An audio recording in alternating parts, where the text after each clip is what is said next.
afternoon, everybody. How are you doing, beautiful people? This is Steve Horney. I'm coming to you from my couch, and so is Peter from his chair, and we would like to welcome you to Diet. This is the most exciting conversation I think that we have. I don't know, maybe that makes me a nerd, or maybe I just understand the importance. Regardless, we're going to be talking a lot about diet. We're going to be talking a little bit about COVID. You're going to have some chance to ask some questions, but really, this is where it all starts. Like, if I could correct one thing in everyone, I think that it would perhaps be the way that they digest food. And notice, we just started talking about digestion. You cannot talk about diet without talking about digestion first. So let's get into the presentation. So this is me. By now, most of y'all know me. I'm a physical therapist, but I like to think of myself as looking at things very holistically now at this point. That's because of the guy to my left. I used to just chase pain, if you will. Someone's shoulder was bothering them. I'd work on their shoulder. Then maybe I would, start to look at the whole body as a whole musculoskeletally. But now I would say I think I do a pretty good job, again, thanks to this guy, at looking at the body as the whole, looking at diet, digestion, sleep, stress, exercise, everything all together. And to me, I think that that's the only way to practice, but it's really challenging. That's why we put on webinars like this. That's why we teach courses like this, to help people understand their body just a little bit better. So just so you understand what this system is, we are talking about our foundations of health today. That's on the bottom of the pyramid.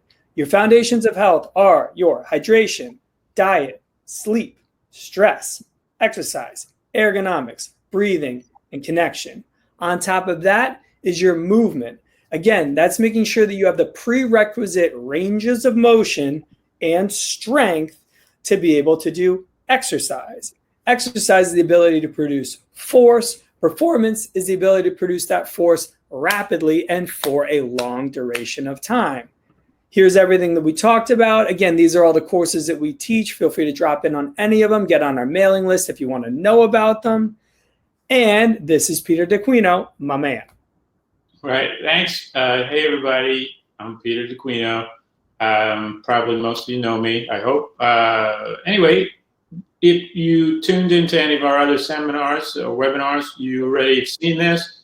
Sorry if I'm repeating myself, but basically, I'm an acupuncturist. Herbal medicine is a big part of my practice. I do a lot of orthopedics. But one thing a lot of people don't realize, a lot of my patients don't realize, that I do a lot with my patients with diet and holistic health too, because I do get pigeonholed a little bit as an orthopedic medicine guy, which is, fine. I love it, but I really also do love getting into the more holistic. And in some ways, Steve probably is more into holistic health than I am even. It's pretty impressive. So I think it's pretty great for other practitioners of other areas to also start embracing the holistic health aspects. So I couldn't think that's better. So, this is my background. You've seen it. There it is.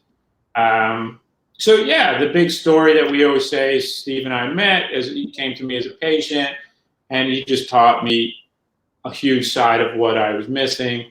Steve has what I would call an abundance mentality, where he really is opposing to a scarcity mentality, which a lot of other therapists seem to have, where people are fighting for things and competitive. Steve has this abundance mentality where he's about sharing, being open, and learning from others, which I really now have integrated.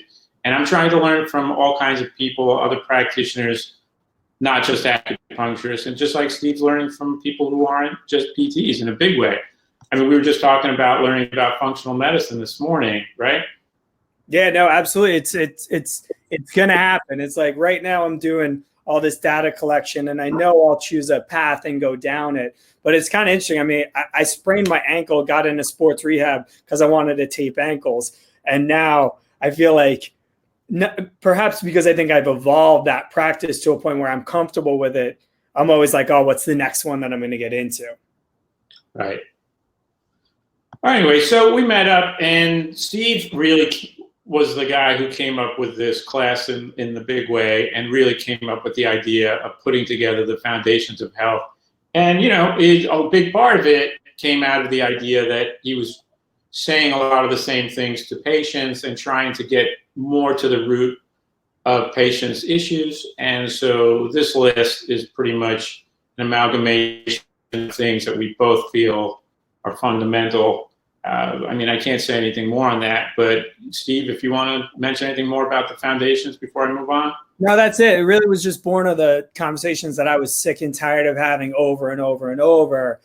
Right. Someone would come to me for their shoulder. I knew that they wanted me to look at their shoulder, but I knew that we had to talk about their diet and general inflammatory processes and ergonomics and exercise just in general and stress reduction. And just from getting tired of all of that, I started to put stuff up on our website so I could just link them to it. And then from meeting you, then it was you know a lot more about this than I do because people actually come to you to talk about it. So then it was just this growing evolution of what that could look like. And I think it's turned into a really remarkable course series and knowledge base that you and I have combined our heads together. Yeah, just to before we even get into the diet stuff, just as even a quick case study about diet, I was treating a lot of people in the beginning as, like you said, just like shoulder injuries and things like that. And I would notice that people would come in with like multiple areas, not just their shoulder, but like other areas are all inflamed. And I'd realize, so this isn't just they're moving badly, right? They're inflamed for other reasons. Yeah, maybe they're not sleeping well, but what's like the biggest thing that's going to drive inflammation? Yeah, diet for sure. And that's when I started really putting together that I can't just look at people's shoulders or knees and things like that. If someone's coming in, especially with like inflamed tendons or ligaments, joints that are constantly getting, inflamed, that's a real red flag that their diet needs to be looked at. Yeah. Yeah, I think that I'm probably one of those patients that you're talking about. A lot of people maybe only know me now, but I used to be about 30 pounds heavier. And Peter, when I was his patient, remember that's how we met, we would be chasing pain, I feel like. If you feel like you're chasing pain, that's what this course is all about. Me, the first thing that I did was I switched off of beer and switched to wine, just seeing if maybe that played something. And it did. I lost like 5 pounds and just found that I felt a little bit better. And I was kind of like, wait a minute, let me just see if maybe, mind blown, the things that I'm putting into my mouth to eat are actually perhaps part of this problem. So it was from there. So it was first thing I did was I switched from beer to wine. The next thing that I did was I just looked and saw what my processed carbohydrates and bread and gluten intake kind of looked like. Right. And once I did that, and I was just like, I'm not going to cut it, but let me just go down to 1 time a day. Again, like 5+ more pounds came off. So I'm like, all right, well, that's something too. And I didn't feel like the calories were necessarily changing all that much. It was just like almost like a bloating in my body, just kind of started to go down. And then after that, I was like, you know what? Let me just see if I only have meat 1 time a day. And another 5 to 7 pounds came off. And then I really started to go through that process of looking into what I was eating, how I was feeling, my resting body weight, and then the pain in my shoulder and the pain in my neck and then the pain in my back. And that was actually when I stopped seeing you. Not that the needles weren't effective, but for me, I think that it was the health coaching that was as important. And you were so kind in guiding me through that path without making me feel pressured towards it. And so for that, I'm incredibly grateful. So that's kind of how that goes. Yeah. One other thing I'll just add to that is like, I noticed early on as well that, people focus on their number on their scale, which is fine. I'm not a big fan of patients getting on the scale too much, but weight comes in different varieties. And people just tend to look at weight as if it's just only fat coming off your body. But one other thing that comes off your body is what you said is inflammation. And that could come in in weight on the scale, but sometimes it's more aesthetic. You'll see people's joints getting like leaner or thinner, just not as puffy. Like I've seen people's ankles a lot less puffy. Areas are getting thinner, but it's not just fat, adipose tissue. It's inflammation. So, that's another area I think people should think about, that you're not just losing fat, you could lose inflammation, which isn't really talked about very much. Huge for me, for sure. So, yeah, you could lose inflammation. So anyway, so that's the 8 foundations. So we can't go into a talk about diet without, of course, addressing the COVID-19 situation. And, in some respects, just having a good diet and following the latter half of the webinar, which is just about diet, is probably enough. But there are some little details that we can go into, how to tailor it a little bit more to what's going on right now, and also just look at what the research is telling us about what's going on now with the virus and how massive a role your health and particularly diet plays, which I think we're going to talk about a little bit, is getting, unfortunately, swept under the rug when you watch a lot of popular media. And I'm not going to just say all media or news is bad. There's plenty of great news out there, but I don't see the important part of what we need to be focusing on, getting focused on in the news. And so I'm going to look at that a little bit. So let's move on to something silly. We do take our health seriously. We wear masks and gloves. You had a cupcake and Mountain Dew for breakfast. That's I don't know who these people are, but they come up a lot on the internet. So it's true. I mean, I saw a guy this morning wearing a mask, taking off his mask and smoking. Yeah, go figure. There's lots of good scenes around, but for sure, wearing a mask and gloves is not the ideal protection, especially if you're eating a lousy diet. Diet is such a major part of this. And if we look at this study, this study's done here in New York City, factors associated with hospitalization amongst 4,000 patients with COVID-19. You see the statistics down below in red. I mark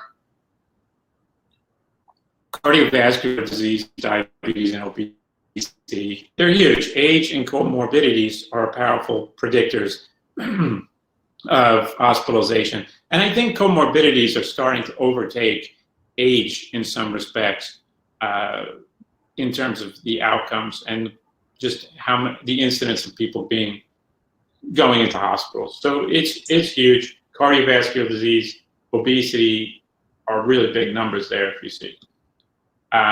Another thing that isn't getting talked about and definitely isn't being told to you when you go to Walgreens to get a vaccine is that obesity is a factor to increase the likelihood of a poor vaccine outcome. So that just means when you get your vaccine, it might not work so well if you're not healthy, which, I would take that seriously. People, I'm going to eat Pringles on my couch and wait for a vaccine. Scientists, obesity is correlated with a poor vaccine-induced immune response. Here's a study. I'm not making it up. It's real. You got to take that seriously. You can't just wait around. So the other thing that is really diet related, but kind of is, because you can get vitamin D from your diet. It's not impossible. It's hard to get adequate vitamin D from your diet, but it has to be mentioned, especially if you look what David Sinclair has to say here, who's a really big deal, one of the doctors in anti-aging in the world, perhaps, and he has to say low vitamin D occurs in 90% of the patients with ARDS. ARDS is a big deal right now. That's basically what's killing people with COVID. So 90%, I mean, that's a pretty startling number. 90%. But just to put that in some kind of reference, somewhere around 70% of Americans are insufficient with their vitamin D. Somewhere around 30% are deficient in vitamin D. The difference between insufficient and deficient are somewhat nominal, but basically both mean not getting enough. But if 70% are insufficient, that's pretty high. And here it says 90% of the patients with heart. You can guess what the other percentage of people who aren't in that 70% are doing. They're most likely either outside, working outside, or living in climates where they could be outdoors pretty frequently. And just so people are clear, you can get vitamin D even on a cloudy, rainy day. You don't have to, it doesn't have to be full sun to get vitamin D. I common myth in some of it's just a quick study just to show you the role of vitamin D, particularly mortality. If you look at the bottom, it says vitamin D is really low in the aging population, especially in Spain, Italy, and South. This is the most vulnerable group, and includes vitamin D supplementation. I heard 5,000 IUs every day, and have suntan outside pretty regularly.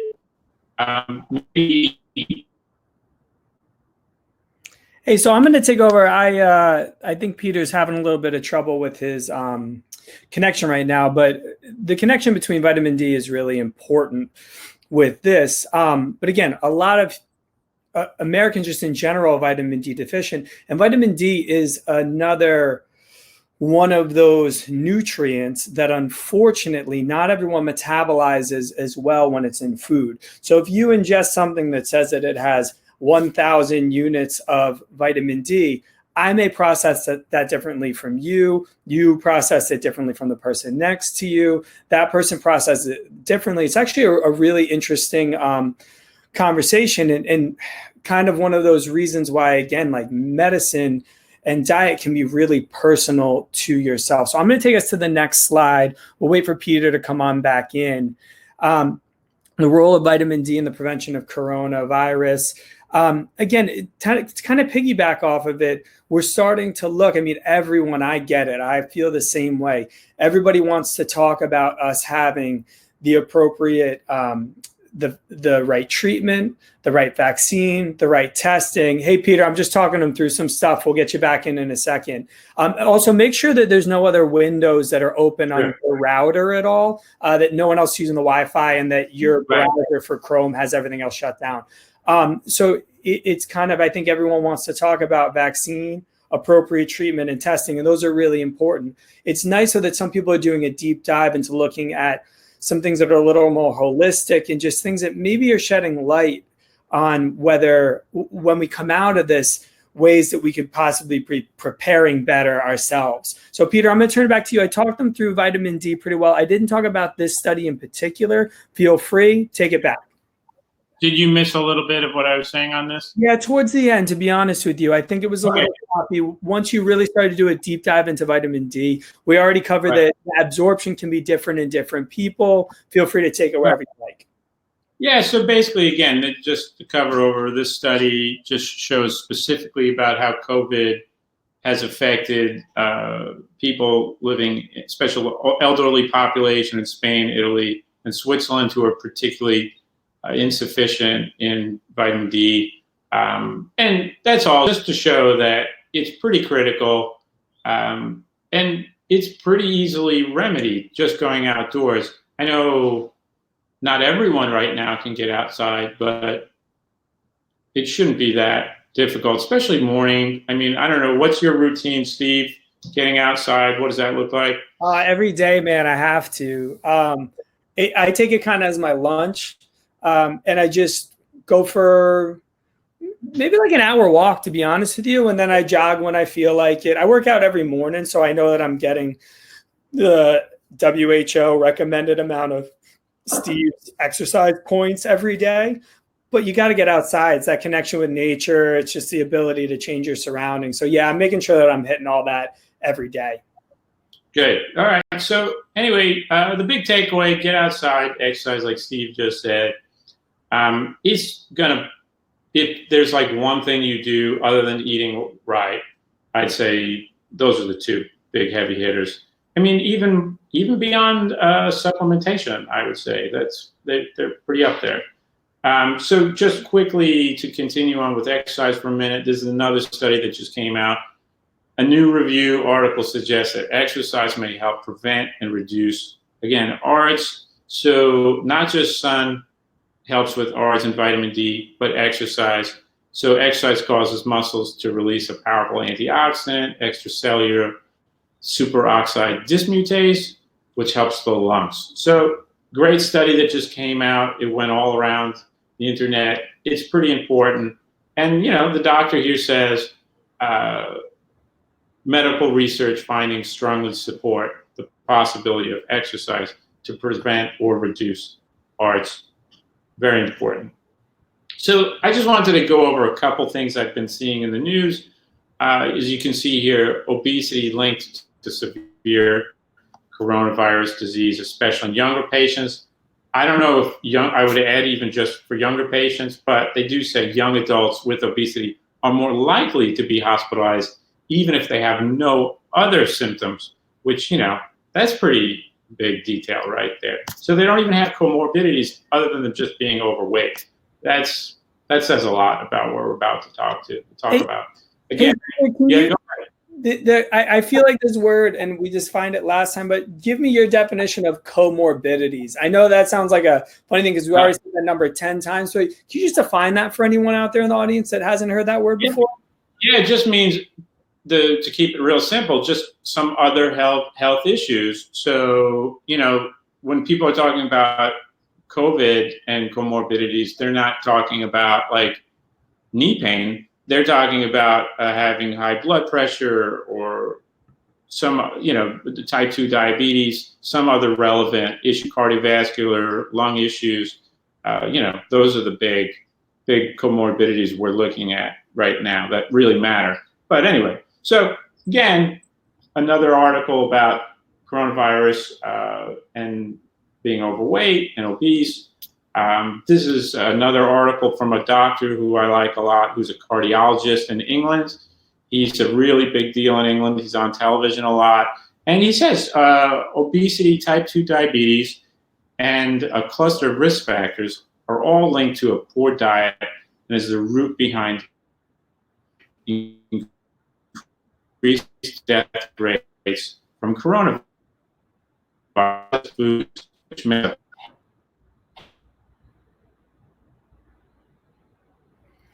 Hey, Peter, Wi-Fi might have a little bit of trouble. Peter, can you repeat? That's pretty low, and that's England.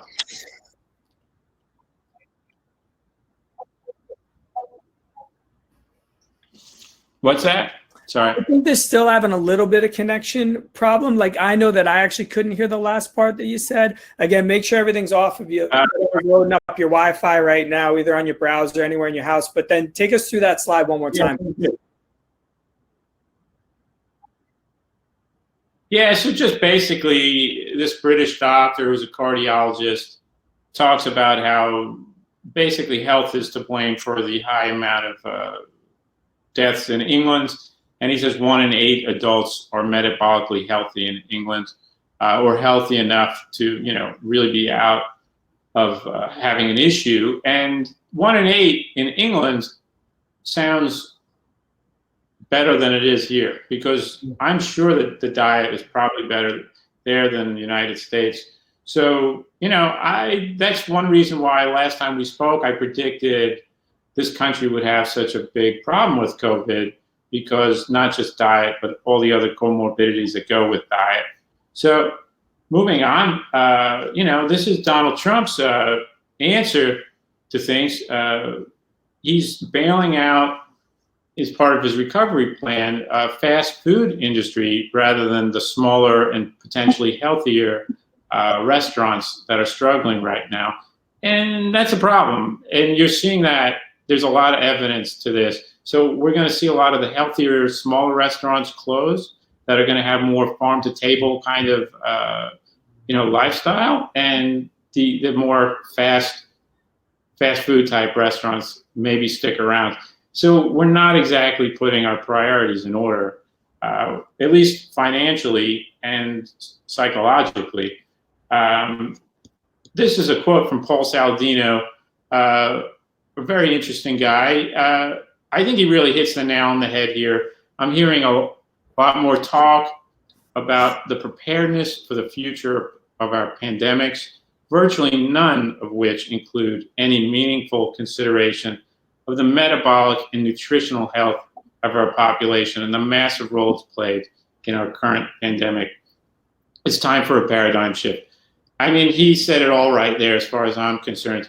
You don't see or hear many people talking about how incredibly important this aspect is, but it's kind of the elephant in the room. Like, it's literally what is driving the problem. But when I turn on the news, I'm not seeing like enough discussion about why that is such a big issue. Why do you have the Latino and Black population suffering from this so much more? It's not just that they're poor, it's that they suffer from diabetes and higher incidence. This is, the underlying factor that doesn't really get looked at. I don't understand why. It's fine to say Black and Latino people are getting this virus more, but let's look at why, right? It's not just poor. It's not just that they live on top of each other. Diabetes, health, diet, access to good food. This is, the root cause that we need to be looking at. Does that make sense, Steve? I think it makes perfect sense. Yeah, this is going to shift our country. It's kind of like a come to Jesus moment, and it'll be interesting to people that'll look at what happened today and say, you know what, I need to be a lot healthier, or the people be like, you know what, we need to come up with a vaccine. Both need to occur, but it's almost like a good Rorschach test of like, how do you view this on a micro and macro level?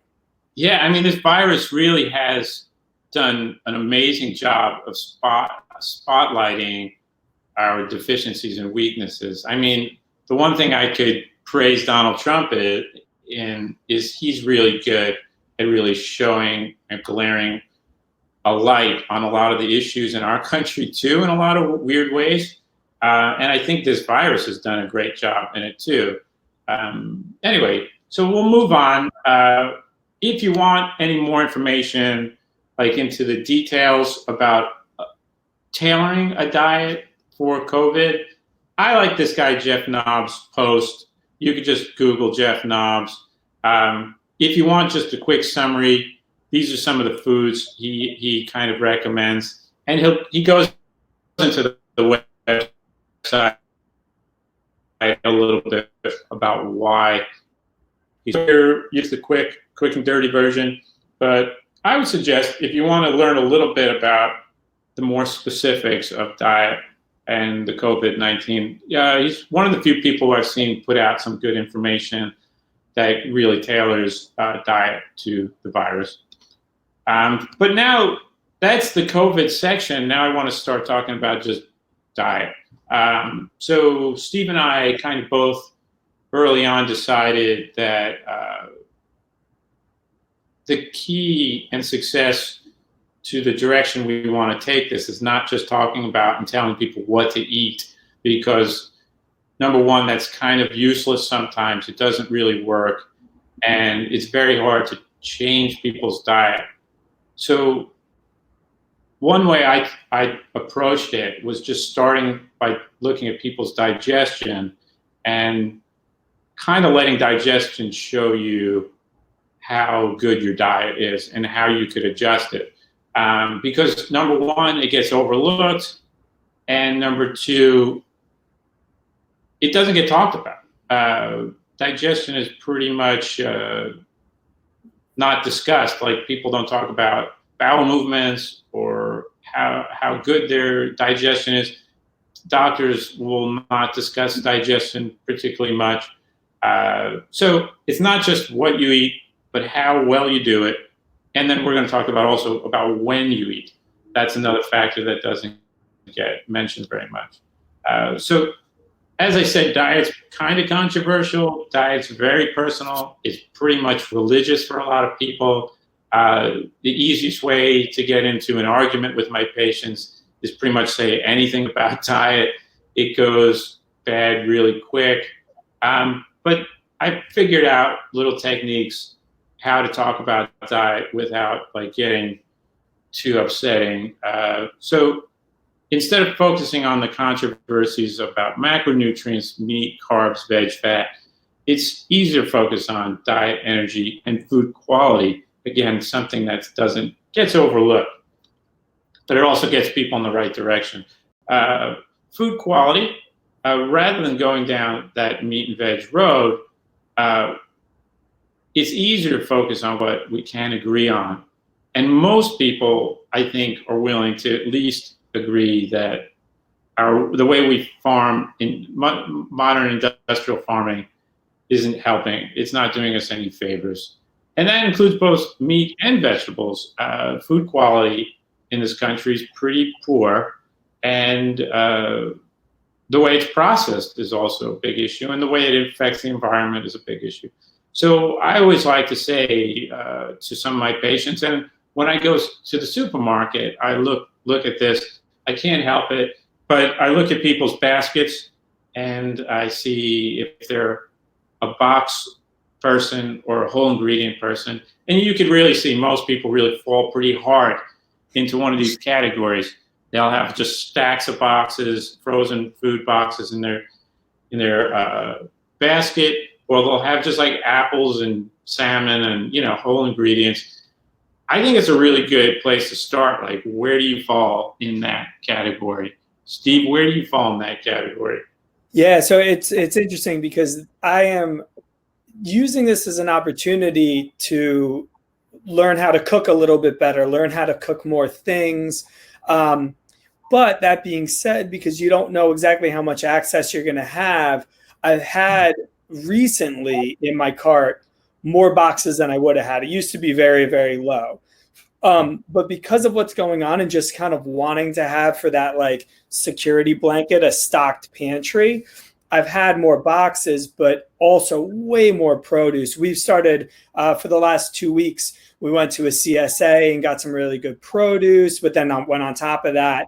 And we're just playing around with a lot of different kind of finding our recipes. So cooking way more, but also stocking the pantry way more. Yeah, I mean, I know a lot of people are stocking away stuff, but it doesn't mean you can't be doing more cooking, especially a lot of people have a little more free time.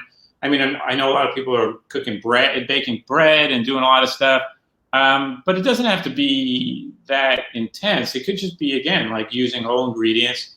I know it has to be said that a lot of people are overeating because they're stressed out right now. And, one way to like adjust that a little bit is by eating whole ingredients. We'll talk a little bit more about how to fix those kind of issues in a little bit. But, I don't know, have you heard about like COVID-15? Have you heard that? No, what is it? I mean, the coronavirus that was in 15? Oh, no, that's 15 pounds. Got it. There we go. 15 pounds that everyone was putting on. Oh, no, I'm like leaner than I've ever been. I actually I think you're going to definitely see people fall pretty hard one way or the other when this is over. Oh, I mean, I think for sure people are coming out of this with longer hair and a belly or super lean. I'm pretty. Yeah, swole. Right, exactly. Anyway. So I should learn to cook. One study, like you just said, one study showed that people who cook up to 5 times a week were 47% more likely to still be alive in 10 years. Learn to cook, use whole ingredients can be the easiest thing you can do for your health. If we don't even touch anything about your diet and just learn to cook and use whole ingredients, you're probably getting in the right direction. And that includes aesthetics, that includes health, that includes all the different aspects. It's not just like longevity or whatever. Like it's going to help on all factors. So this, probably the biggest downfall in American diet, the sad standard American diet, is processed foods. It's the thing that gets kind of pointed at as being the biggest issue. So a recent NIH study showed that people on an ultra-processed diet ate more calories and gained more weight than from less processed food. That should be pretty obvious. Other research showed that a connection between packaged foods and increased cancer and early deaths. Go ahead. Did you have something? No, that was just like, duh. Yeah. Yeah, right.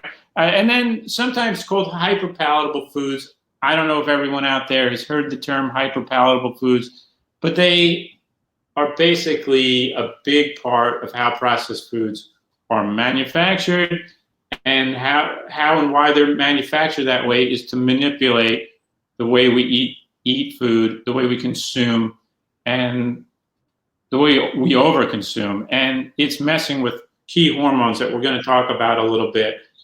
So I want to just first give a light definition of what processed foods are, because it doesn't really mean anything unless you know what I'm talking about. First, just like a study, I'm not making hyperpalatable foods up. There are plenty of studies that talk about how food addiction is a neurobiological and behavioral thing, and how food is really messing with not just our hormones, but our neurons, our brain. It's a real thing. There's tons of good information. There's a great book by Rob Wolf called Wired to Eat.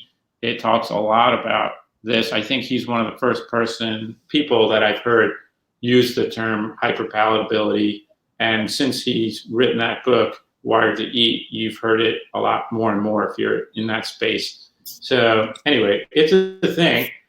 Food processing, you don't need to look at the whole list here, but just quickly, you want to stick with this unprocessed food group: plants, fruits, seeds, nuts, roots, meats, fresh, fermented.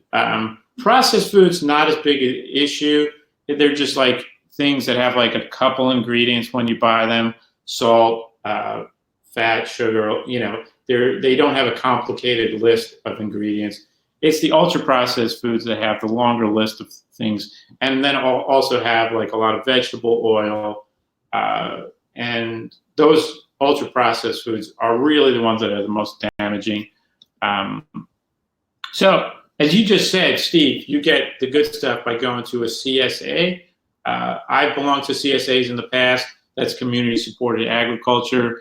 I'd say pretty much no matter where you live, you could find a CSA not too far from you. There are maps all over the place that you could Google and find one near you. There are pickup sites at churches, schools. They're really easy. Sometimes the prices are pretty phenomenal too. I don't know. What have you found price-wise?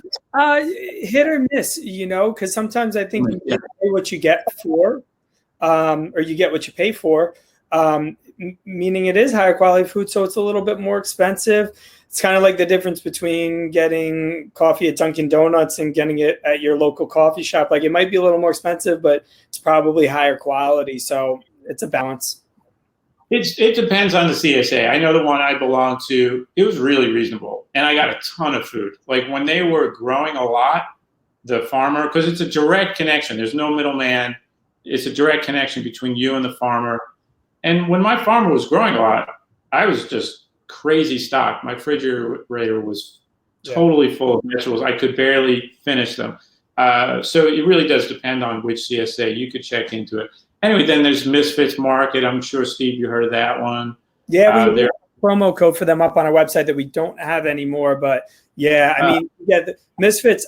So to tell everybody about Misfits Market, it's the like ugly produce, meaning the things that they don't feel food that's totally edible, but something that they believe because of a visual augmentation wouldn't sell if they put it out into the produce section.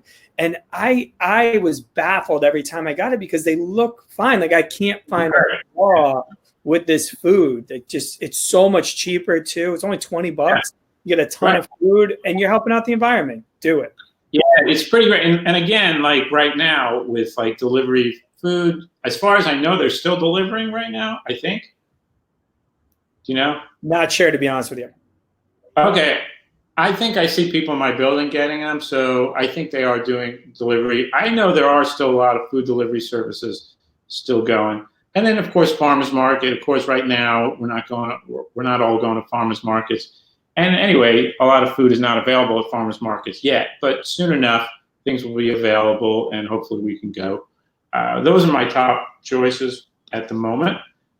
So there's this thing called the real food movement. I don't know, Steve, have you heard of the real food movement? No, I haven't. I'm excited. I saw this slide. I was sitting there. I was like, I'm going to learn something today. Yeah, so I mean, the real food movement kind of grew out of probably the slow food movement. I don't know, have you heard of that one? Slow food? Great. All right, slow food. Slow food kind of came out of, I believe, in Italy, which is just this concept of just cooking things slowly, taking the time, using good local ingredients for cooking good quality stuff. Because in Europe, there's a tradition of taking your time to sit down and eat, and also preparing food that way. Obviously, in America, we don't have that. So it became a bigger kind of movement about 10 years ago in the US, where restaurants, where people would kind of embrace that idea of going slow and breaking things down to a more simple idea of cooking. And so the real movement really did come, real food movement really came out of that. And probably, I don't know if he's personally responsible, but I know Michael Pollan is a big proponent of the real food movement. And what I like about it is the simplicity. It's not a diet, but again, I'm not here to tell everyone what to eat. And telling each person what to eat would be a tall tale. It'd be a very big ask. But what we can do very quickly when we get people just eating real food, we can get them in the right direction. And when you eat real food, you do have real digestion too. It's, and you really do start understanding the effects of eating good food and how it affects your health. It's like the simplest, easiest way to just start out with a diet without it being really a diet. So anyway, you can see here on the list, I mean, feel free to look at the list here. There's a lot of information online about the real food movement, but essentially, as you can see, it's using real basic old school ingredients. As Michael Pollan said, don't eat anything your great-grandmother wouldn't recognize. Avoid food products that contain ingredients that a third grader can't pronounce. Shop the peripheries of the supermarket, I guess because you have fruit and like meat on the periphery, right? All the box stuff is more in the middle of the supermarket. Eat only the foods that will eventually rot. Eat more like the French, Japanese, Italians, or Greeks. Sounds good. I mean, not only, is it healthy, it's good, tastes good. I'm all for that. So again, I know it's kind of basic information here. We're going to get more complicated in a minute, but I wanted to start out with the basics. So just real quick, from a Chinese medicine perspective, how does Chinese medicine look at diet and digestion? We focus a lot on elimination. If you go to a Chinese medicine doctor, they'll often ask you a lot of questions about bowel movements and stuff. Like, they take it pretty serious, or we take it very serious. If you only focus on diet and not elimination, you're really missing half the picture. It's a huge part of our health. And importantly, it's much easier to remedy than people think. So we're going to talk today about ways of remedying digestive issues. We're going to talk about types of diets that aren't exactly diets, but techniques to get you. We're going to give everybody today easy techniques, very actionable, real world things that you can do to try to get your diet to where it probably is more ideal for you on an individual level. Because that's what if we just say this is the diet to have, it's a little crazy, because we have to figure out what's for you, the individual, what works. And the only way to do that is to try to test and see for yourself what's working, what's not working. And like I said, digestion is going to be the big clue, but also how you feel, how your energy is also going to be a big clue. So bloating, constipation, IBS are super common. The amount of people who came in to see me who said, when I do ask about elimination, the amount of people who said they have IBS or constipation, it's crazy. I have seemingly healthy patients who have bowel movements once a week, who are young, healthy, fit, shocking, and they think that's normal. That's not normal. A large percentage of my patients have elimination issues, and that's going to lead to other problems later on. I mean, if you just are eliminating once a week, that's going to be a problem later on, including a lot of inflammation. So briefly, Chinese medicine sees digestion through energy, and basically energy. It's highly related to energy. Bad digestion equals low energy due to the amount of energy that's necessary to break down food in the gut. So we see breaking food down as a mechanical process that requires a lot of your energy. So if you're feeling slow, sluggish, fatigued, part of it may be because all the energy your body's required to use to break food down. Just as a quick example, they use a lot in Chinese medicine. Cows have 4 stomachs, and they have to break down cellulose because they're eating all that grass, raw grass. And the grass travels from one chamber to the next to break it down. They have 4 chambers of their stomachs because it takes so much time and energy to break it down. We just have one long digestive system, and it requires a lot of energy. So raw food has perhaps more nutrients, but often it's unavailable. So cooking and fermenting are really helpful ways. And especially if you have digestive issues, the more cooking you do, often of vegetables particularly, really helps you digest them. So some people, if you're just simply not digesting well, or you're feeling heavy after you eat salads or cooked vegetables, maybe cook them a little longer or add some other spices like ginger, cinnamon, whatever, some warming spices. It may really help. Also, Chinese medicine digestion relates to muscle strength. So when we look at herbs like ginseng, which is like really traditional thing that we think about as being like a super energetic, it works because in Chinese medicine, we see ginseng working as helping your digestion, which helps give you more energy. Anyway, so when I ask my patients about diet, I always get the same answer. I eat good, lean, clean diet. It's pretty much the standard response, no matter what their diet is. Everyone's got a good, clean diet. Or now a lot of people will maybe say plant-based, which, I'm not sure exactly what that means. That's a nice word, but unless we start defining it, I don't know what that means exactly. So I usually follow up after saying how, about their diet is how's your digestion. So a lot of people with clean diets, it turns out, have really bad digestion. So a quick little case study that happened not too long ago. A patient came in with really severe constipation and stomach issues. It was really quite severe. And he said he was eating a really clean diet. And he told me what he was eating. It was really clean, but it was super high in fiber and mostly raw vegetables and a little meat. So that sounds to a lot of people like, oh, he's doing great, right? High fiber, a lot of raw salads, little meat, not too much. So I suggested, look, just try to eat less fiber and try to stop eating so much fiber and eating so many raw vegetables, start cooking them. And pretty shortly after speaking, he went to the hospital and he was told by the doctor, which I was happy to hear that the doctor was on the same page, to do the exact same thing that I suggested. And he was really shocked that both of us said the same thing. But it turns out after he tried it, problem solved. He was like literally considering surgery prior to this. you know, we're going to talk a little bit now about how cooking and fiber and food really affects our digestive system. So, of course, everyone thinks that fiber is good.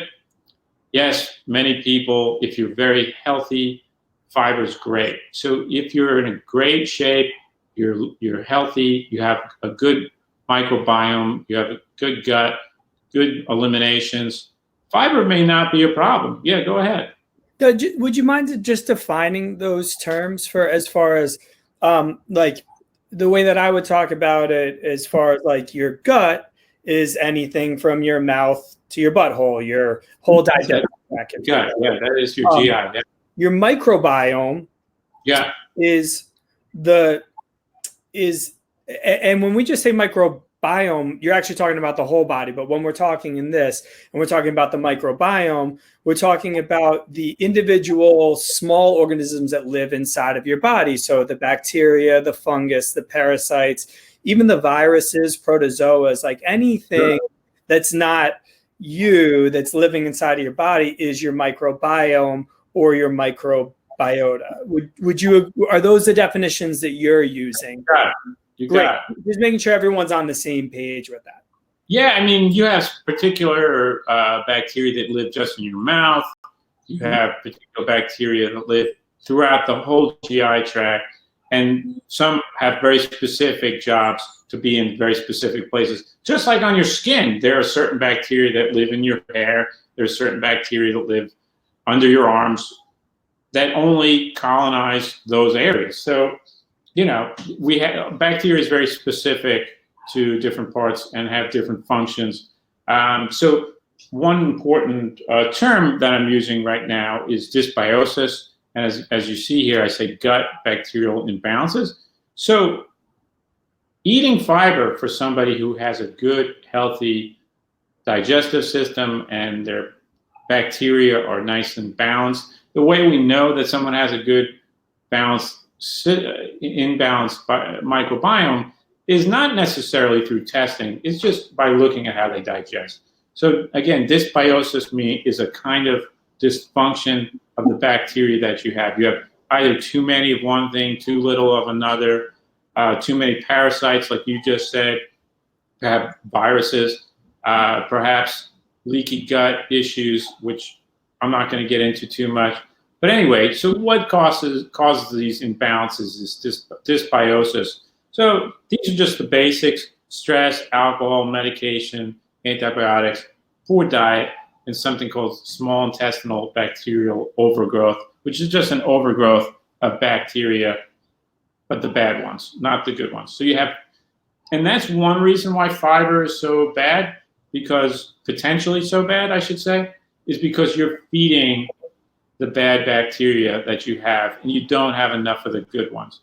So you just imagine you're feeding the bad guys. So if you have a good, healthy gut to start with, and you're feeding it with fiber, you're good because you're feeding the good ones, right? But if they're not even there, what's the sense of feeding? And you know, it's putting fuel to the fire for a lot of people, and that's where you see people start getting a lot of constipation, a lot of bloating. You could have also diarrhea, or back and forth constipation, diarrhea. So those are big things to look at. So IBS type symptoms, bloating, are big ones when we're talking about too much fiber. So it can be remedied, and the easiest elimination type diet, which isn't really a diet as much as an experiment that you can do for, say, a few weeks or a month. This isn't necessarily, in my opinion, something to be doing long term, because it's really just to eliminate things and see how your gut responds. It's a test. It's an easy test to do because it only takes a month or a couple weeks. And this is a really well-researched diet in eliminating bloating and digestive complaints. It's probably one of the most well-researched. It comes out of this university in Australia, which, by the way, if you want to look up their app, they have a great app that talks a lot about which foods are appropriate on this diet. So it's called a FODMAP diet. There's a ton of information on it. It's an elimination diet that eliminates particular plants and fruit fibers that cause excessive fermentation in the gut. Some plants and fruits have a real high amount of fermentability, such as garlic, onions, and beans. We all know those are kind of foods that make people gassy. But why? Because some people have that imbalance of bacteria. So when you eat garlic, you might be really feeding the problem, right? You're feeding the bad bacteria. So that's a really good place to start, and it only takes a couple weeks. It gets a little challenging, this diet, because it's non-intuitive. When I say it's non-intuitive, I mean you can't just mentally figure out which plants and fruits and everything are going to be fermentable and not fermentable. But once you do it for a little bit, you'll start understanding the direction. And it's a spectrum. It's not just like, every food matters. Some foods are far worse. Some foods are far better. And we'll talk a little bit more about that. Did you want to say anything about FODMAP, Steve? No, but I think that it's important. I think you hit the nail on the head when you say, like, sometimes when people feel like they have this odd smattering of foods that seem to upset them, sometimes a common denominator is the fermentability of those foods. And if you weren't aware that this might perhaps be part of the problem and therefore elimination might be part of the equation to get you back to where you want to be, you can feel kind of lost. So yeah, I agree with you. It's also worth noting, as you said, the way that foods are prepared or the state that they are in can affect their fermentability. Soft tofu versus extra firm hard tofu are different. Extra firm hard tofu is less fermentable than that soft tofu. So it's just looking at things through that lens, even just for a moment, to do some self-reflection can be a very good idea if you're experiencing any of the things that we've been talking about. Or even if you don't think you are, it's just worth putting those glasses on for a second.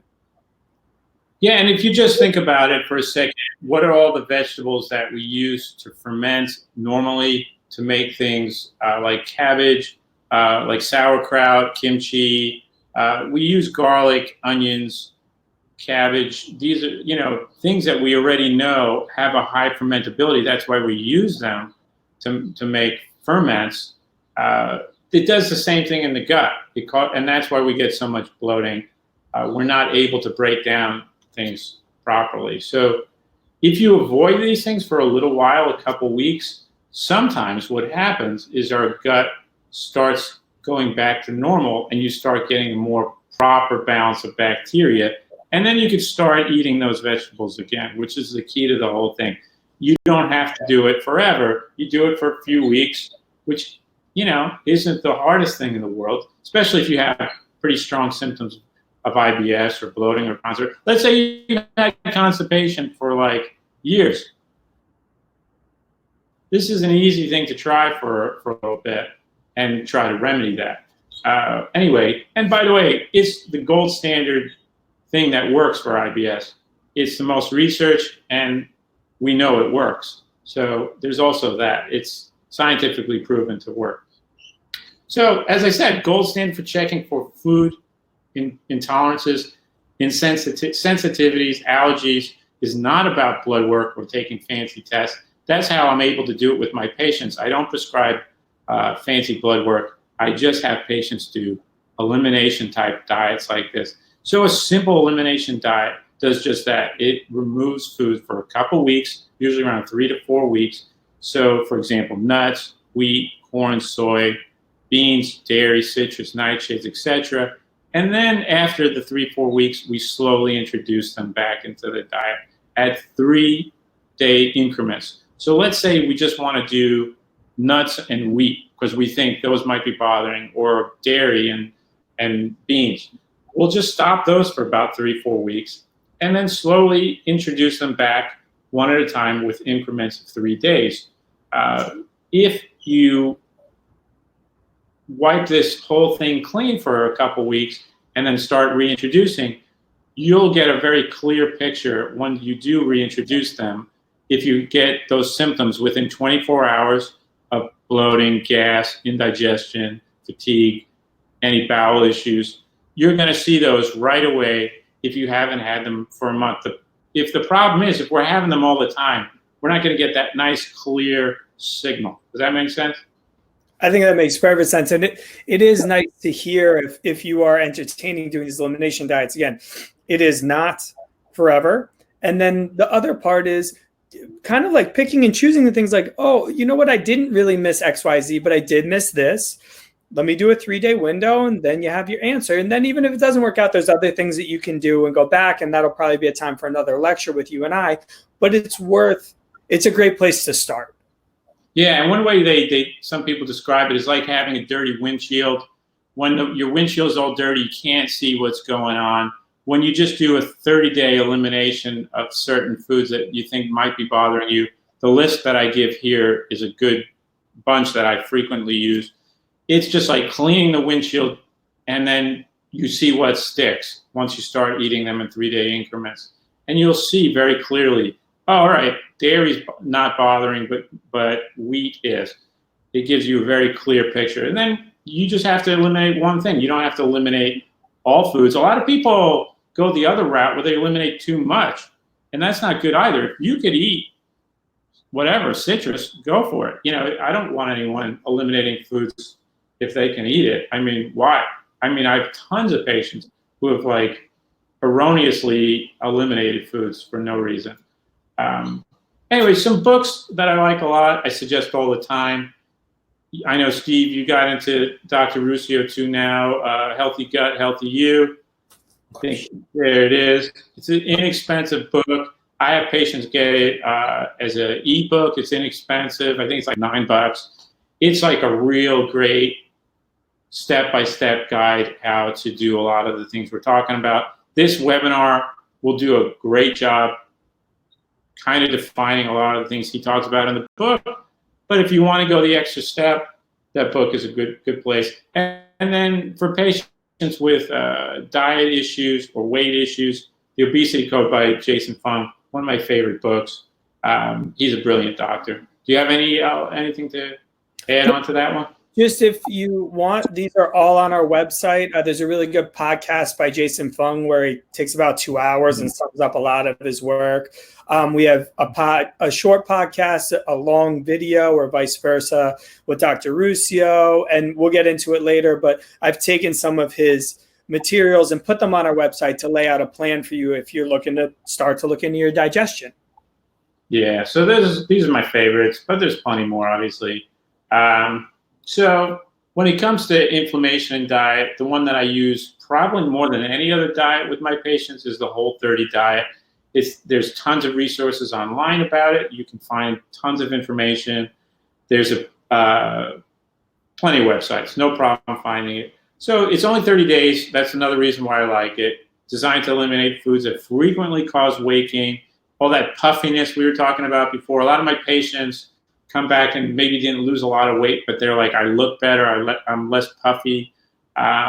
It's a great choice for people who have autoimmune issues. And so it just basically eliminates dairy, sugar, grains, beans, and alcohol. I know for some people that sounds like a lot. For me, that's easy, but everyone's different. I don't know. It sometimes is combined with a low FODMAP diet if you want to get a little tricky. But even on its own, just doing the Whole30 diet, it's great. I had a patient recently who's already fairly good shape, lost 8 pounds in a month doing it. And she was already in good shape, lean. She discovered it was dairy for her, right? And that dairy, which she was eating a lot, was putting a lot of weight on her. She felt a lot better. So we're going to talk a little bit about hormones and the big role they play in our diet. It seems somewhere around the 80s that a lot of information and diets started coming out that weren't just focused only on calories. So, the law of thermodynamics calories in, calories out. That was pretty much the whole focus of diets up until, I believe, the first diet was called the Zone Diet. This guy, Barry Sears, came out with this diet that started saying, hey, why don't we look at the whole body and look at hormones, not just calories? Because, you know, we could have a Snicker bar amount of calories versus a broccoli amount of calories, and they could be roughly the same amount of calories, but clearly they don't mean the same thing, right? It's not just calories in, calories out. But calories do matter. It's not like we could escape the law of thermodynamics. It's not like calories are just meaningless. It's just we have to put them in context with hormones. So yeah, it kind of matters. Hormones are a key player in weight and have oddly been overlooked in the equation. But now finally people are starting to look.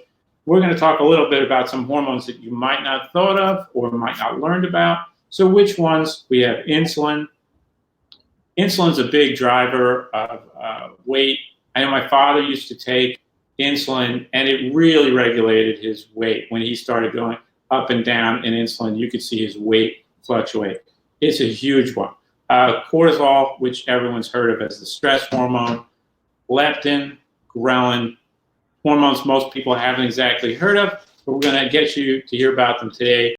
I don't know, Steve, in the past, I don't know, have you heard of leptin, ghrelin? Yeah, sure. But probably only because of the million podcasts that you send my way that I listen to. Right. So, Here we go. Did I encounter leptin on my own? Yes. Did I encounter ghrelin on my own? No. And do I understand leptin significantly more? Yeah. Now, 100%. Yeah, so the only other hormone I'd mention is thyroid hormones. Those sometimes do get overlooked when people are doing everything right, even eating right. You have to have your thyroid checked out. And there's so many issues with thyroid issues going on right now, especially in women. There's a lot of autoimmune issues. And that could go far beyond diet into stress, general health. It's a harder one to track. But insulin, cortisol, leptin, ghrelin, very much within our reach of manipulating. So first, leptin decreases hunger, ghrelin increases hunger. That's their roles. They work with the brain to really decrease hunger and increase hunger. I'm going to keep a lot of this stuff as simple as I can, so it's very manageable and understandable. So hyperpalatable foods that we were talking about earlier really manipulate this leptin and ghrelin situation. So McDonald's knows a lot about these hormones. They know how to mix sugar, fat, salt in just the right way to make you to keep consuming, over-consuming, and messing with these hormones in your brain. So all these hormones really are messed with, especially with people who are obese, who have stress, who don't exercise, and have poor sleep. That's when you really see leptin and ghrelin get all over the map. So quick story. I did mention this last time, but I want to mention it again, just to show how hormones play such a big role in our lives. A normal, healthy fasting glucose number is shown here by my friend Mike. When he had a very stressful day going to the airport, even after a 13-hour fast, a low-carb eating weekend, a stressful travel spiked his blood sugar to 161. And if you know anything about blood glucose, that's crazy high. It shows you how cortisol and insulin are super affected by stress. So it's not just what you eat. I mean, it matters, but, you know, stress plays a major role. Yeah. Now that makes perfect sense, though, right? Meaning, if you were truly in an environment where you needed to perform, meaning like, let's say your sympathetic nervous system is getting upregulated, an animal gets dropped, a tiger gets dropped in the room that you're sitting in, you would want that blood glucose level to go sky high because you need it at that moment. Like, just to kind of connect the dots, like that makes perfect sense, though it may seem a little bit odd because we don't always think of ourselves as animals. But if we do, and we look at ourselves through the lens of we are animals, nothing makes more sense in that picture, correct? Yeah, exactly. So your liver dumps glucose into the bloodstream so your muscles can utilize it through glycogen, and that's fuel for your muscles. When you take people's blood work after they've exercised, you see very high spikes. That's normal. When you see people under stress, you see those very high spikes. But then when you see people who have done meditation or relaxed, you see it does come down. Also, interestingly, when you do like cold therapy, you really see people's blood sugar really drop significantly. It's pretty interesting experiment you can try. But anyway, that's not for today. So everyone's heard of insulin resistance, but leptin resistance is a real thing too. It's very similar, almost identical. It's a dysfunction of when your brain stops hearing the leptin signal, just like it stops hearing the insulin signal. So it thinks you're starving, but you're not, and you continue to eat. So your brain becomes resistant to the signal, keeps pumping out this signal, and it's not listening to it. You just keep going because you don't know that you're full. You know, it's essentially that barometer, that governor is off. You just keep going. And that is, like I was saying before, what McDonald's and a lot of fast food companies really manipulate, because they know how to play with this leptin, and you always have this extra room for a piece of cake at the end of the meal. So eating less and exercising more becomes a bigger hormonal challenge, and is why many people struggle with weight loss, because it's a hormonal neurological issue. It's not just that they're lazy or have no willpower. They've been manipulated, unfortunately, through years of either stress, poor diet, low exercise, poor sleep. Anyway, so it's a real thing. It's just like insulin resistance. Interestingly, leptins also play a role in your immune system. They're cytokines. They're part of your immune system signaling. Obesity and leptins produced in the fat tissue exacerbate the cytokine reactions that we're having right now. So just to put it together, they don't just matter in general, but these cytokine storms that you're seeing in extreme cases when people are having the ARDS, the respiratory issues, they are partially responsible because of these leptins. And one interesting fact is that by just changing your diet today, right now, just like you can have an instant response on your insulin, you can have an instant response on your leptins by just eating properly, eating a good diet. You're going to see quick changes. Hormones can be very fast. So if you start having a good diet, your insulin notices. If you have a good diet, your leptins notice too. So by not sitting at home right now and binge eating and stress eating, you can make a really big difference in how your body responds to potentially getting sick. So this is more critical time to be eating well, not the time to be laying around and just stress eating. It's more important now than ever. And you can make quick changes. It's not like it's going to take a while. Maybe your body's not going to look different, but it's going to feel different. So going back to the whole leptin resistance, like crazy train that a lot of people find themselves on, where they're dieting, it's not working, they're leptin resistant, it's a bit of a mess. How do they fix it? So these are just some basic techniques. Like we talked about before, avoiding processed food, huge. Sugar and inflammation, hyperpalatability, like we talked about earlier. Eating good fiber, if you can handle it. That helps with leptin resistance. Exercise, I mean, I'm not going to go off into exercise too much, but lifting weights, in my opinion, is one of the starting points, or just resistance training in general.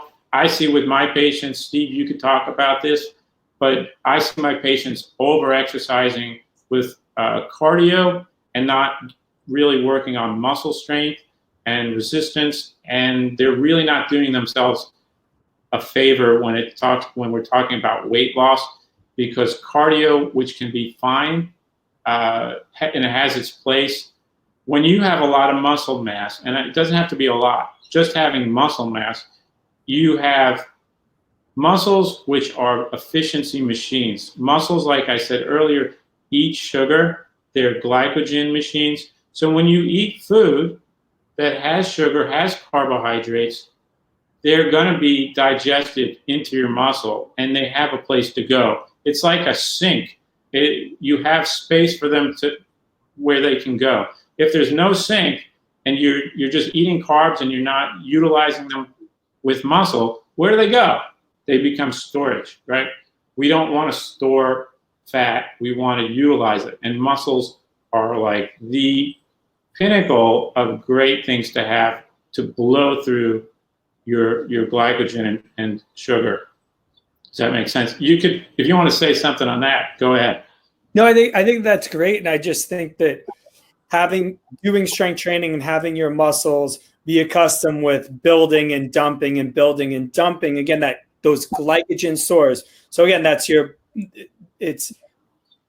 everyone has the ability to store glucose in different places. You can store it in the liver, you can store it in the muscle, and having that muscle through appropriate resistance exercises, build up those stores, dump those stores, build up those stores, dump those stores, is a really good thing to keep your body in homeostasis, or to keep all of your systems working well together. Yeah, and cardio doesn't necessarily get that same benefit. Not to mention, cardio doesn't have a lot of the same hormonal benefits as well. There's a lot of interesting hormonal cascades that happen when you gain muscle that you're not going to get when you're necessarily just doing cardio all the time. But I'm not knocking cardio. There's plenty of benefits there too. I'm just saying it's overlooked frequently when it comes to weight loss for a lot of people, especially women. But ideally you're doing both. Anyway, so sleep couldn't be more important for metabolic efficiency. We don't need to talk about it, but it helps with leptin resistance, as we were talking about before. Lowering triglycerides. Triglycerides are on all your blood tests. If you want to go back and look at one of your past blood tests, you can see in the section that has the markers for cholesterol. So, HDL, LDL, triglycerides, they're all going to be under your cholesterol numbers. I love to look at patients' triglycerides because I could really get a sneaky view into understanding their diet really quick. It's like a great reflection of what's going on in their diet, because it does show a lot about how much carbs, sugar, and alcohol they're eating. It's a great number to look at. And again, when you lower your triglycerides, you really do help with your leptin and ghrelin and all the hormones we were talking about before. Eating enough protein. I'm a fan of eating enough protein, especially as you get older. Older patients need to be eating higher protein diets, in my opinion. Younger folks, it's debatable. I would say what feels appropriate. Eating enough fat. I'm a big fan of good fat. When I say fat, I'm not talking about McDonald's. I mean olive oil, fish, avocados. For me, one of the easiest ways to supplement a meal is just simply throwing an avocado into the meal, because it's highly satiating. If you feel like you haven't eaten enough and you just throw an avocado on top of your meal, you'll be surprised, because essentially one thing I should talk about a little bit is basically this basic idea about fats and carbs and the different types of diets that we hear a lot about. So we have low carb diets, right? Low carb, high fat, right? Then we have medium carb, medium fat, right? That's the kind of Mediterranean diet, the one that people have been told to eat a lot. Then we have high carb, low fat, which is more like the diets of the 80s, which were like maybe low fat everything, right? They're very popular, like low fat yogurt, but then also like more healthy diets like vegetarian or vegan diets. can go that way too. So you have low carb, high fat, which is maybe more paleo diets or ketogenic diets. So those are the three that we look at, right? The last, if we throw one fourth one, is going to be high fat, high carbs. And that's the standard American diet, essentially. And that's the one where we're guaranteed to gain weight. When you have high carbs and high fat, it's not easy to lose weight on that diet. It's a pretty much guaranteed success, good way to gain weight if you want to. But what I want my patients to do, and everyone listening, is to figure out which one of those mechanisms work best. The one that's been studied the most is moderate carbs, moderate fat. That's the Mediterranean diet. That's the one that's been talked about the most and studied the most. And we know that works. But does that work for you? Do we know what moderate even means? And that's the problem when we talk about that moderate Mediterranean diet. What's moderate for some people could be over here, and what's moderate can be over here for another person. And that's why I like to experiment and have some people do high carb, low fat, or low fat, high carb, and experiment for a couple weeks and see what works. What works for me personally is having a high fat, low carb diet. What I've noticed is when I have higher fats, I feel satiated for a long period of time, and I don't have to eat as frequently. Not that eating is a problem, but I go long periods without feeling hungry. And one simple, easy test that everyone can take away from this whole lecture is, how do you feel after you eat? So we're not just talking about feeling heavy, but also like fatigue, how much energy do you have? And very importantly, how hungry are you, and how soon did it happen after you last ate? If you ate a meal and you're hungry right after, something hormonally is not working, and you probably ate something that wasn't great prior. If that meal carries you for a sufficient amount of time, there's a good sign that hormonally something's working. It's a good way to kind of test both the quality, the nutrition, if it's right for you, is your hunger level. Satiation is a really great tell that people kind of ignore. If you're not hungry, don't eat. It's a simple rule that I like to follow. But your body is telling you something very clearly when you feel hungry. And you want to add anything on that, Steve? Yeah, I think that's great. I think it's if you eat and then you're hungry 2 hours later. For 1 hour later, yeah, sure. For 1 hour later, your body's telling you that perhaps there was something that was missing in that it didn't feel nutriently, micro or macro, that it received what it needed. And then to keep on chasing after that can be more problematic than sitting back and doing some experimentation and finding what gets you to that 3 to 4 hour window. Yeah, this is where like insulin really plays a big role too. Like, that's a big driver for that hunger thing that messes up a lot of people. And, it's a big mess for most Americans. But anyway, so it's not just what you eat, but it's also when. And it's overlooked again. And it's a very simple thing to mess with. Again, if you want to just try one thing, if let's say you don't want to do elimination diet, let's say you don't even want to do the real food thing that we were talking about, maybe just play with when you eat.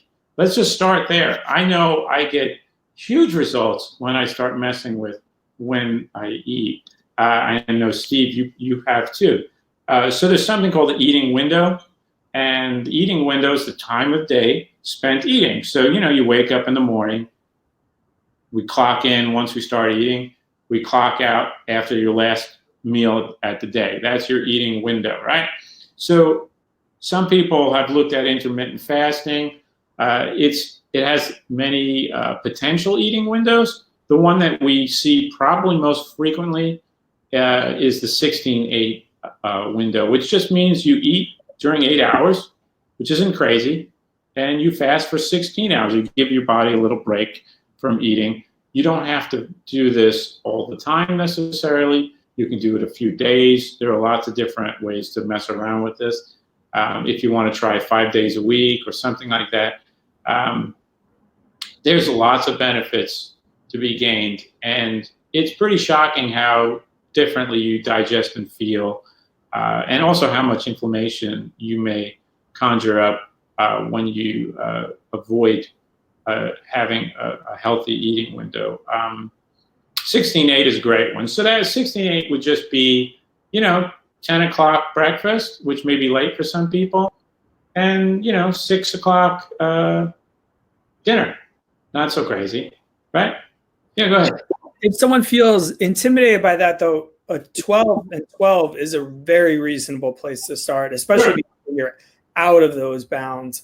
And it is worth mentioning that there is some research that gallstones can be associated with larger windows consistently, things like that. I just think it's responsible for us to mention that. That being said, I don't think either of us said do this all the time, every single day, but playing around with those windows is something that can be a benefit for sure.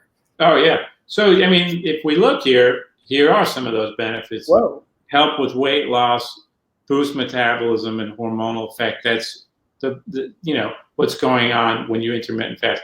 And these are all studies. I have studies for each of the things I'm about to say. You can reduce insulin resistance and type 2 diabetes. You can reduce inflammation and oxidative stress, heart disease, risk factors like blood pressure and cholesterol, autophagy, which we talked about last week, which is just the healthy removal of bad old cells, cleaning out the body of dead old cells. It may help with brain health, help you just simply live longer. In my studies, it's famous. Intermittent fasting is well known to make mice live a lot longer, and it probably carries over into human beings from what we've seen. So definitely something worth giving a try. Did you want to say anything on that at all? Or no, it's just that mice research isn't new. I remember learning about it when I was in college about 15 years ago and thinking that it was bananas, more calorie restriction, but along the same lines. Yeah. And like, no way I could ever possibly do that, but you can do it. It's just you crave what you consume. If you can just break up in about 2 or 3 weeks, just break a cycle, everything changes. Yeah, and like I said, just try it for a week. I would try going the 16-8 at least for a week and just try it out, or even half a week. Just try it for a few days, see how you feel, see if you sleep better, see if you have a little less achiness, see what happens. It's not that hard to give it a try for a little bit. So I want to talk a little bit also about supplements I use in my practice all the time, pretty regularly. So when we have Thorne's Biogest, I use this supplement a lot with patients who have GERD.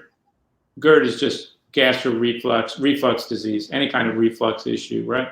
Or low stomach acid. So a lot of people who come in who say they have too much stomach acid or reflux, it turns out from a lot of newer research that it actually is low stomach acid. The symptoms of low stomach acid and high stomach acid, unfortunately, look almost identical. So you're probably more likely to be on the low stomach acid end of things, especially if you're not a young person. As you get older, you tend to produce less stomach acid. Young people usually produce enough. As you get older, you produce less. And by supplementing with this supplement, the Biogest, it's HCl, hydrochloric acid, is a great way. You have to take it with a meal. You don't just take it randomly. It helps you break down the food and digest better. And magically, you see people's reflux go away because it helps just break down their food, which they weren't doing before. It can be taken potentially in place of medication, but I'll let work with a practitioner if you're going to try anything like that. Digestive bitters is something I suggest to people all the time. They're just herbs that we found out in both Europe and in Chinese medicine. Both came to the same discovery that if you have bitter herbs during a meal or after a meal, you digest better. European people do it, Chinese people do it. There must be something to it. It's an old practice. We all discovered that if you have some digestive herbs after you eat, you have better glycemic reactions, so sugars are going to be improved. The way your motility, your digestive movement is going to be improved, and just better digestion. So it's a simple thing. This is a company that makes a good one. There's lots of them out there. If you find you don't have great digestion, bitters is a simple, easy one. If you have a little bit worse digestion than what we just mentioned, this product, Chyzyme by Health Concerns, is a great one. That has enzymes and Chinese herbs. You could also try Quiet Digestion by the same company. Pretty much the same thing, but without the enzymes. I like them both. I always have one of those in my cabinet, especially if I overeat. I instantly feel way better after overeating or have a heavy meal or maybe drinking or fatty food. It just helps you digest. Very easy. The herbs in there are very much on the safe side. I'm not concerned about them. If you really don't want to go that route, just taking fresh ginger and slicing it up, boiling it, making a spicy tea after a meal has a similar effect. It's not going to be as strong as the herbs that I just mentioned, but it works. You can throw some cardamom in there too, some cinnamon. You could have your own little easy at-home digestive tea. Very simple. One thing for people who aren't vegetarian is to have bone broths. Bone broths with meals are an easy way to include in your meals, in your digestive health. And because bone broth, either bought or homemade, has a lot of glutamine and glycine, and that really helps cool down a lot of the inflammation. Let's say you had a lot of reflux, GERD, acid issues. Bone broth is one of the best ways, if you have it frequently in meals, to really just cool everything down. That glutamine that's in the bone broth really quiets down inflammation in the esophagus. Yeah. Can you just talk about the difference between, we'll say, the structural components of, with regards to inflammation, of bone broth and organ meat versus muscle meat? I think that's worth touching on if you weren't going to speak about it. Yeah, that's great. Well, simply put, we have, I guess, understandably moved towards muscle meat as our main source of meat when we talk about eating meat, right? You don't see people frequently anyway eating liver or heart or kidney or things like that. Maybe in other countries more so, for sure, but in the United States it's not, unless maybe you see liver in a fancy restaurant, but organ meat has pretty much been eliminated. And then also like tendons, ligaments, and other parts of the animal has been, for the most part, eliminated. So there's certain amino acids that are in organs and ligaments and skin of animals that we've kind of eliminated, and we're just only eating the protein that's in muscle meat. And so this is throwing off potentially the health aspect of meat. So it's theorized that some of the reasons why we see more colorectal cancer with people who eat high meat diets is because the type of protein that's in muscle meat is called methionine is too high. We have too much of that methionine because of the muscle meat, and not enough the glutamine, the glycine especially. Glycine is kind of against methionine. They work against each other, and it's protective. It may protect you from getting cancer. It may protect you from inflammation. It's just a missing component. And bone broth solves that issue. But, if you want to eat muscle meat, I'm certainly fine with that too. You do get a little glycine from eating skin of animals, but not in really high amounts compared to the muscle meat that we eat. Does that sound right? Yeah, Good. thank you so much. Yeah, so then lastly, probiotics. These are the two that I like a lot. Microbiome Labs, those I believe are only prescribed through a practitioner, but you can get Designed by Health probiotics. They have a really nice line of probiotics that you can get on Amazon. I would recommend people take probiotics periodically. Don't take them all the time, and especially don't take the exact same probiotic all the time, because you want to periodically mix up the different strains of bacteria that are in probiotics. So quickly, probiotics have different bacteria in them, and you want to have a variety of different bacteria.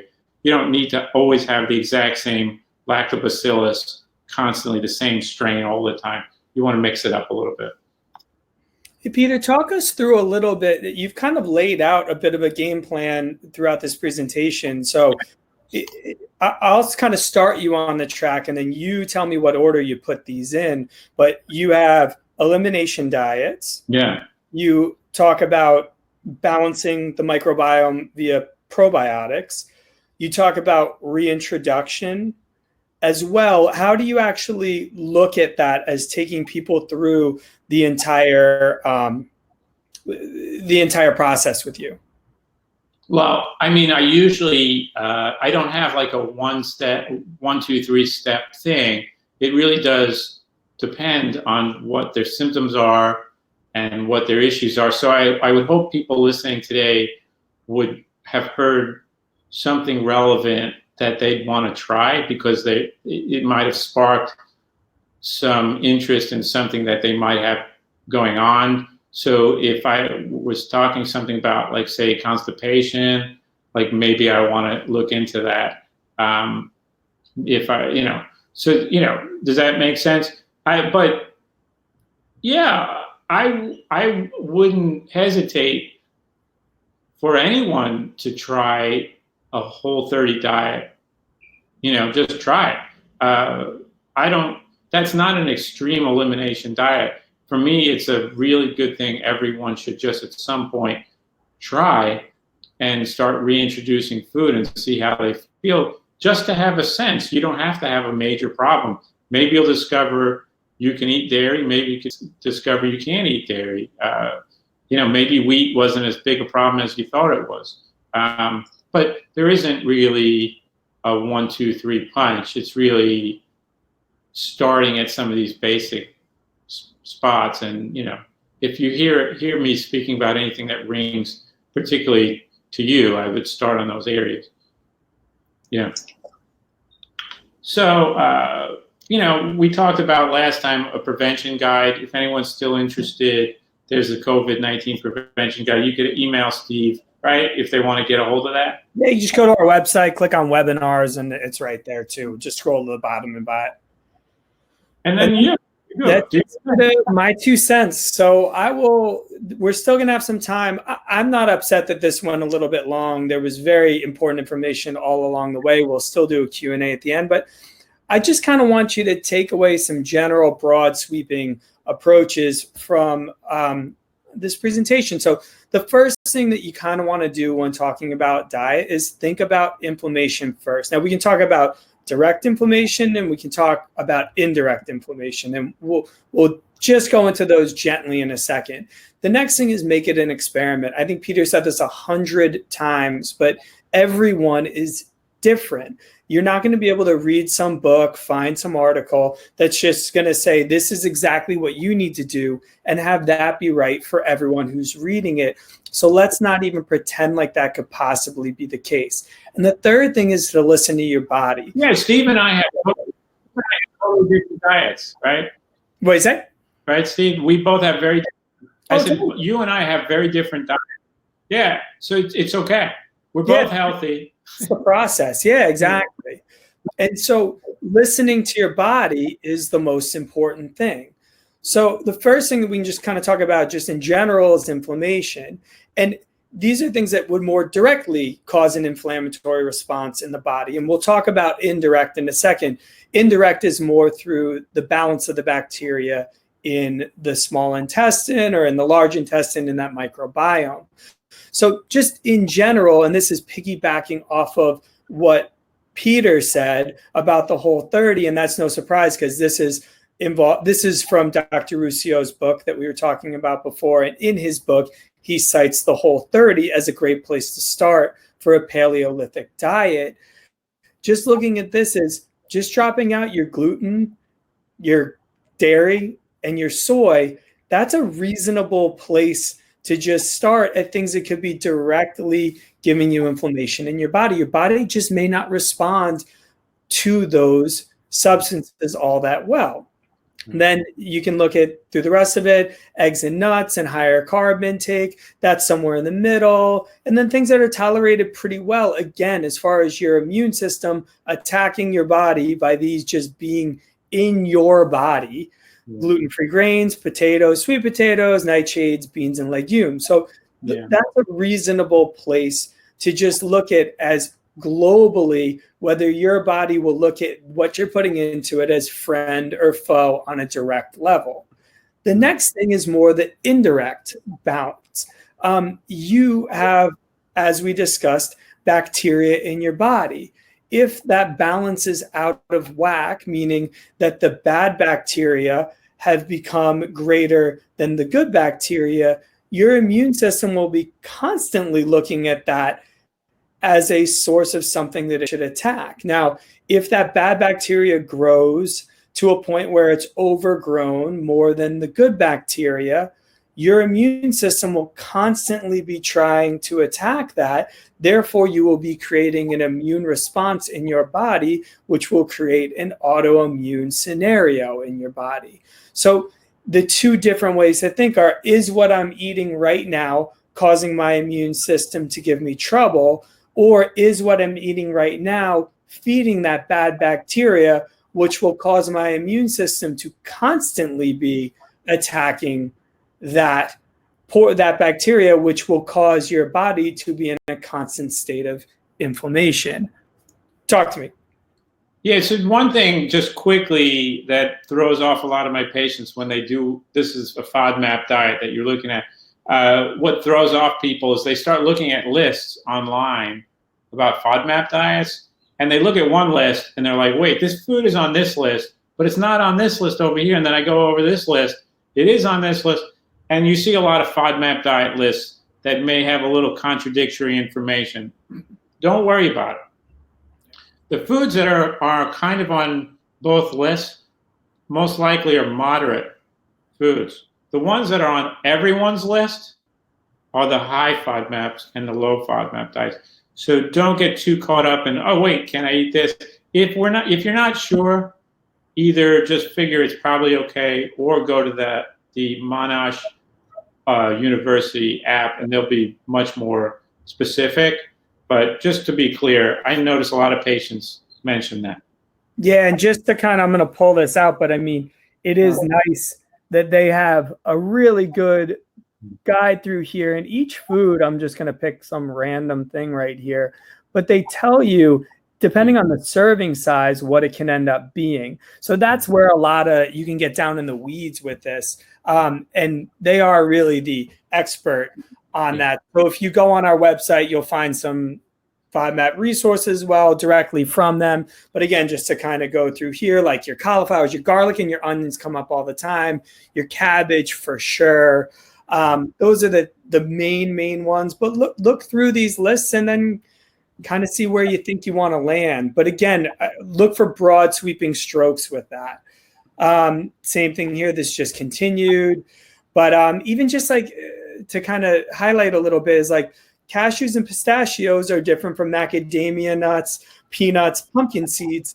That to me is a perfect example of this, like kind of feeling a little bit lost with your diet. Like these things seem to offend me, but these don't. And who would ever possibly think that a cashew and a macadamia nut would be any different to your body, frankly? But there are subtle differences in foods.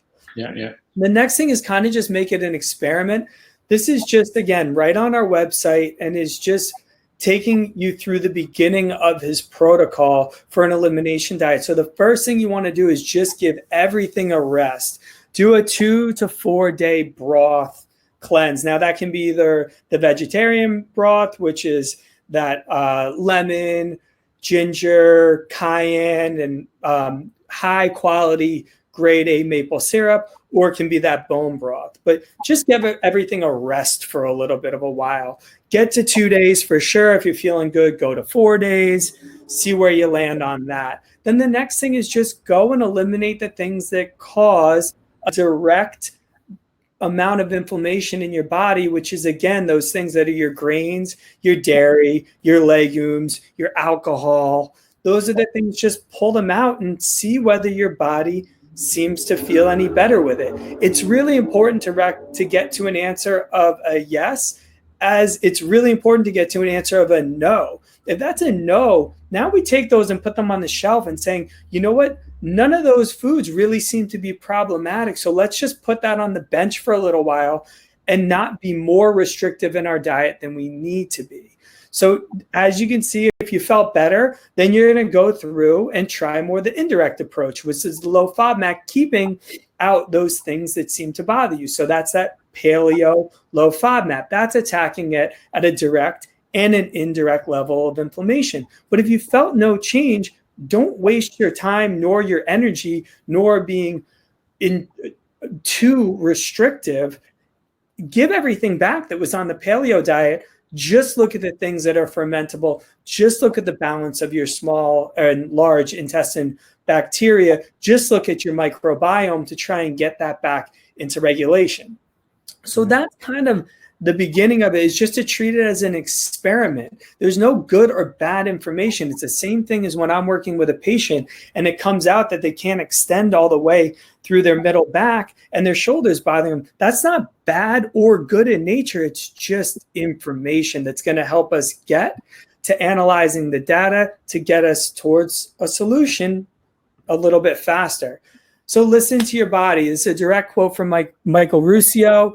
The most powerful thing you can do is listen to your body and stop listening to everyone else. I think it's kind of like a little bit, I think it sounds a little bit ironic, but the thing that I'm telling you to listen to me about is to do the experiments. It's not to go online and find experts that are telling you.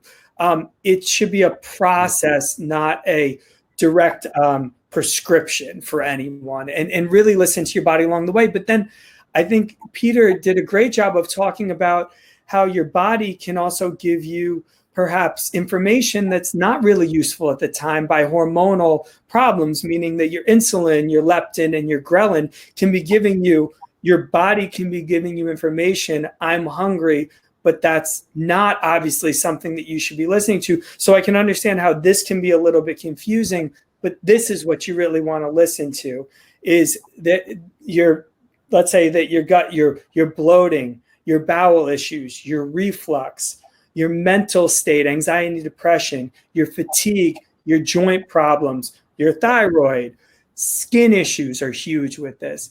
That's what you want to listen to. It's not whether your body is saying, oh, I really want a snack right now, or, oh, I really want that McFlurry right now. That could be because your hormones have been manipulated and because your hormone balance has been for long enough in a place that it's not really giving you clear signals. When we say listen to your body, this is what we're talking about. Listen to your bloating, to your bowel, to your reflux, and your mental state, along with just the way that your body feels.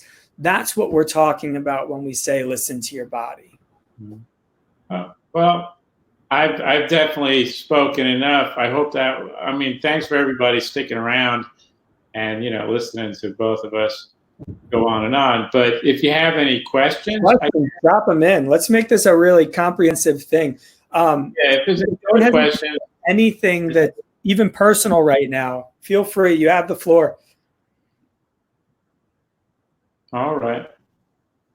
I don't see too much. Do you see any questions, Steve? I don't see any right now, but usually they end up trickling in. I think everyone's asleep right now. That's fine. No, that's totally fair. But they were kind enough to leave themselves on so that we didn't feel bad about ourselves. We hope that this answered a bunch of your questions. Feel free to go on the Integrated Health Sciences under 8 Foundations of Health. There's even more information there, talking about hydration as well. Hydration is a beautiful thing where eating your hydration can be so important, meaning through fruits and vegetables. But as we discussed, if there perhaps isn't a great balance in your microbiome, it can throw you into problems there. So there's, you really have to look at things as a unit, as a whole, but hopefully don't become overwhelmed and try and bite off more than you can chew. That's our lecture. We hope that you really enjoyed it. We'll be doing more of these, so just keep in touch. And this is Peter and myself signing off. Have a great day, beautiful people. Later. Thank you.